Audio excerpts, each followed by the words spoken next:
Let's try this. Everybody, welcome back to my channel.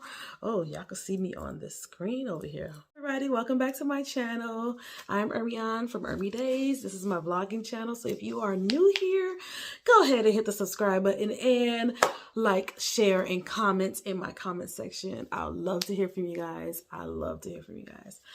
So today's vlog, I am going to discuss a new adventure I am about to step into, and it's been tugging at me for a while. And so I think it is time. I made a conscious decision. I spoke to my husband about it. We thought about it, prayed about it. I spoke to my kids about it, giving them a heads up of what may transpire in the next few months.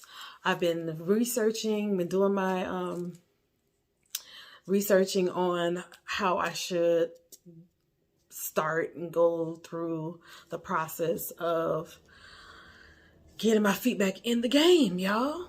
So I am going back into nursing. It is truly my first love. Neonatal ICU is my passion. I love the babies, and it kind of cures my baby fever sometimes, but I love the babies. I love sick babies. I love taking care of babies. Working in the NICU has given me a lot of perspective. I never used to really enjoy it when I transitioned from pediatric to the neonatal ICU. But once I became a neonatal ICU nurse, my passion for it erupted maybe like a few months into it. And I said, yeah, this is definitely where I want to be. This is definitely where I would want to retire. This is my thing. So I am coming back. I'm going back into nursing, but there's a but. I am going to do travel nursing. I am going to travel. I have never thought that I would ever be in a space to where I could travel. I've always wanted to travel. Always. When I was a respiratory therapist, I wanted to travel. And so the opportunity has arisen. The opportunity is here for me to go ahead and get that started, you know. So like I said, I spoke to my husband about it, spoke to the kids, kind of gave them, you know, little nuggets here and there. There's a possibility I'm going to go back to work. There's a possibility I'm going to go ahead and start. So they are well aware that I am going to head out. So y'all, I've been doing a lot of research, and a lot of things that I'm learning, and a lot of things that I have been privy to as far as nursing, working as a travel nurse. I didn't realize how many travel nursing friends I have. I think I have maybe like a good 30 travel nursing friends, and a few of them I'm very, very close with right now, who traveled. I think she just did her 6th assignment. And my guy friend, he did a few assignments as well. So he's been trying to get me to come and work with him at the location in South Florida. So I've been really, really contemplating and thinking about it. And yeah, what I've noticed about travel nursing from the research that I've gathered, I see that every state has its own license. I already knew that, but every state has their own requirements for nursing. I know California is a very, very busy state, and a well-known state, and a high-income state. And so when I search for jobs over there in California, they are paying $8,000 to $11,000 a week. Yes, I said $8,000 to $11,000 a week, y'all. I decided that, you know, California would be a city. I mean, it would be a state that I would be interested in going to. But my first assignment, I didn't want to go too far away from my family, so I am going to remain in Florida and find a traveling position here in Florida.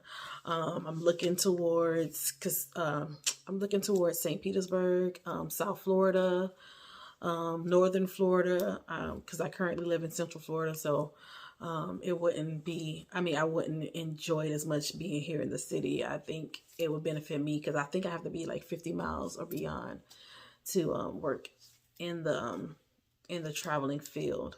A friend of mine also, she is in Boston right now, and she is working in a prison, y'all. She is working in a prison and getting 5 to 6 a week, 5 to 6 thousand a week. So, and they all been trying to convince me. I have a friend right now who's in Waco, Texas. He was doing a crisis. He's doing a crisis assignment where it's like they need you right away, and this is in Texas. And so I said, okay, let me call just so I can get information. And the lady was like, okay, so are you ready to start tomorrow? Because it's immediate deployment. Wait, immediate? She's like, yeah, you have to be here by 10 p.m. tomorrow. Whoa. Okay, I had updated my certifications. I have not updated. I was like, oh my God, let me go get my book so I can refreshing myself on what I need to remember. I still have things in my locker from my old job that I'm trying to get from out of the lockers. My friends are, they're going to get those things for me. It's just a lot. And I was just like, wait, whoa. Okay, I'm going to call y'all back. But my friend is getting 11,000 a week. Another friend who's RT, she's getting about the same, but I think she picked up some OT, and her check, guys, was like 14,000. I'm going to post that check right here so y'all can see. 14,000. Dang, and it's in Texas, and she worked in a small hospital. The need is great, but the acuity was not even that high where she went. It was not high at all. So I was just like, whoa. I told my husband, I got to get back in the game. And I enjoy working with babies. I enjoy, taking care of babies. But to get that amount of money too, y'all, for a lot of the nurses, money is the motivation.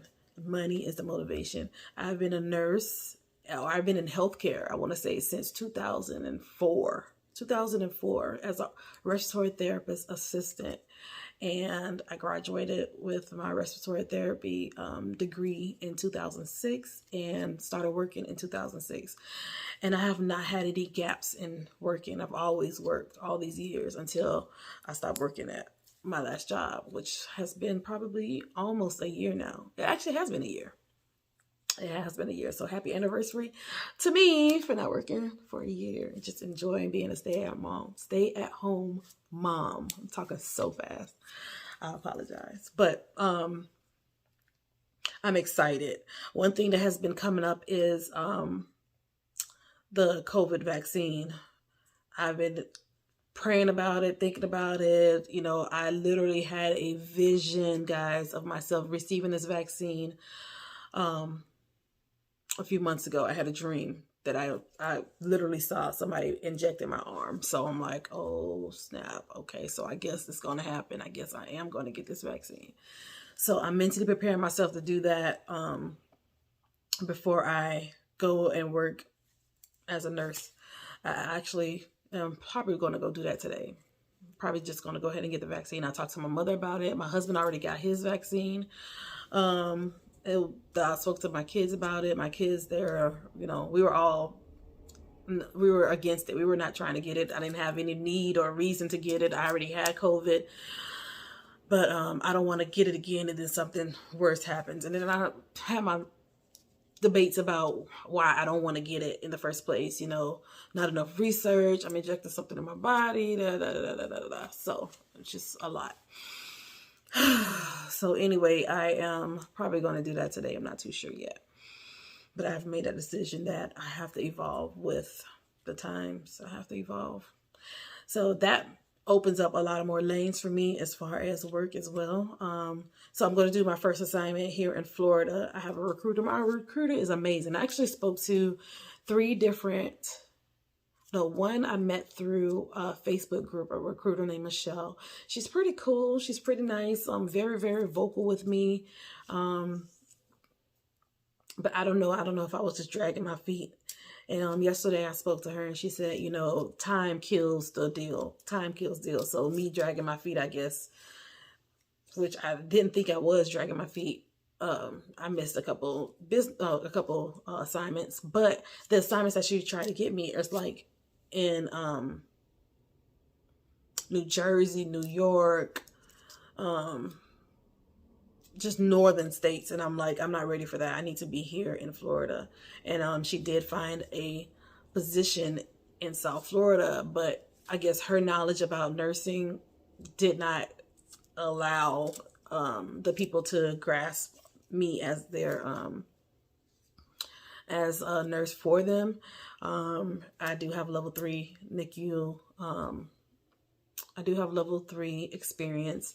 Level 2, of course. If I have level 3, then I have level 2. I have PICU, pediatric ICU experience. I have high acuity experience. I have managed codes, been in code situation. Yeah, so, and I've been a resource. I've been a preceptor. I've stood in charge sometimes. Not at my last job, but the one previous one. And so, yeah, I just know that I was known to be the one that float. I didn't mind floating. I love to meet new people. I would go from NICU to cardiac ICU to HEMOC oncology to, like, as long as it's within my scope and as long as it's within my skill set and what I understand as a nurse. But I'm very flexible with it. I work day shift, night shift. I did whatever. I'm really a flexible person. As long as it's not an unsafe environment, I'm fine with it. Like, whatever. As long as, I mean, I have 12 hours in a day to get my work done and get my work done exceptionally. So I'm okay with that.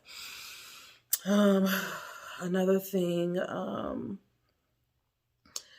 I'm noticing with the travel nursing, and this isn't going to be my very, very first one, so I haven't even stepped foot in this role yet, but I have, I think, 2 weeks to get it going. And so one thing that I've learned is that every hospital is different. There's so many different learning systems, so many different medication systems that they have. I'm an Epic girl. I've always known Epic. I think my hospital before we had CareCast, and then we were transitioning to Epic. So I was in that transition, in the transition time for Epic. So Epic is all I know. And we have had Epic at my last job. So Epic is it. But there's so many other systems I did not know about, Cerner and Meditech, and it's just so many. So it's going to be, I'm not going to say it's going to be hard for me or trying for me. It's just something that I'm just going to have to learn how to do. That's pretty much it. It's simple. I'm just going to have to learn how to do it.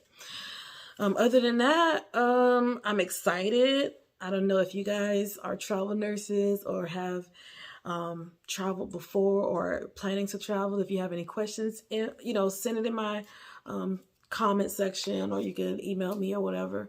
But I'm gonna let you guys know I am excited for my first experience. I am going to be local, not as local, but I'm gonna be within my state. I'll be able to drive my car. The pay is going to be like, take home will be like $4 or $5 grand. So I'm not complaining. Okay. They are teaching me about stipends. They're teaching me about so many different things. I think I told you guys about Michelle, my other recruiter from a different company. His name is Dexter, and he is very thorough, and I love that about him. He already spoke to my references, and besitos to my references, y'all, my girls, these managers and these charge nurses, and these are like all my friends. I love you guys, and again, that's what makes it easy for me to be diverse. And so Dexter, he has been amazing.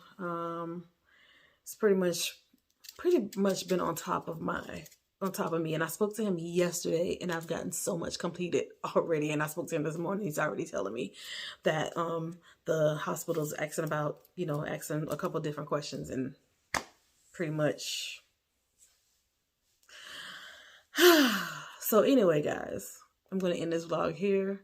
Life is happening over here. I hope you guys are having an amazing day. So make it great, make it amazing. And I love you all. And welcome to my next journey. Welcome to my next journey. Seriously, how much money you make? I told you, 70,000. Well, technically 72,000 last month. Something like that. You made 72 grand in 1 month. Yeah. I tell you what. You show me a pay stub for $72,000 on it, I quit my job right now and I work for you.